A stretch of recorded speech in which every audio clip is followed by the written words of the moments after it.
असबाब करेंगे। जी नमस्कार, अस्सलाम वालेकुम, सत श्री अकाल।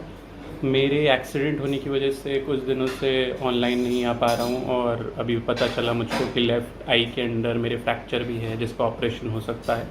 पर बहुत महत्वपूर्ण मुद्दा था जिसके ऊपर बोलना ज़रूरी था। मुझे सुनने में आया कि मोहम्मद उमर गौतम साहब की अरेस्ट हो गई है, तो क्योंकि मैं उनसे खुद भी मिला हूँ एक हिंदू के तौर पे, मैं आप लोगों को अपना एक्सपीरियंस शेयर करना चाहता हूँ कि मैं जब भी उनसे मिला मुझे कभी नहीं लगा कि वो ऐसे रिलीजियस कन्वर्जन कराना चाहते हैं बाय फोर्स या फिर किसी को लालच देके, बल्कि वो धार्मिक सद्भावना की भी हमारी बात होती थी। वो इस्लाम में बहुत बिलीव करते हैं, पर ऐसा नहीं है बिल्कुल कि वो रिलीजियस कन्वर्जन कराना चाहते हैं या कुछ इस तरीके की चीज़ें कभी भी मुझे नहीं लगी।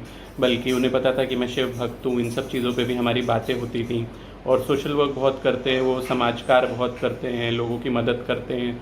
तो इस तरीके के लोगों से, जिनसे गरीबों को, ज़रूरतमंदों को हेल्प मिले, इस तरीके के लोगों को तो और बढ़ावा देना चाहिए। तो इसलिए जिस तरीके से अरेस्ट है बहुत आर्बिट्री सी लगती है, और मैं यही चाहूँगा कि इसमें जस्टिस हो, न्याय हो, और जो भी सच है सामने आए, और जो मोहम्मद उमर गौतम जी हैं उनको जल्दी से जल्दी रिहा करा जाए।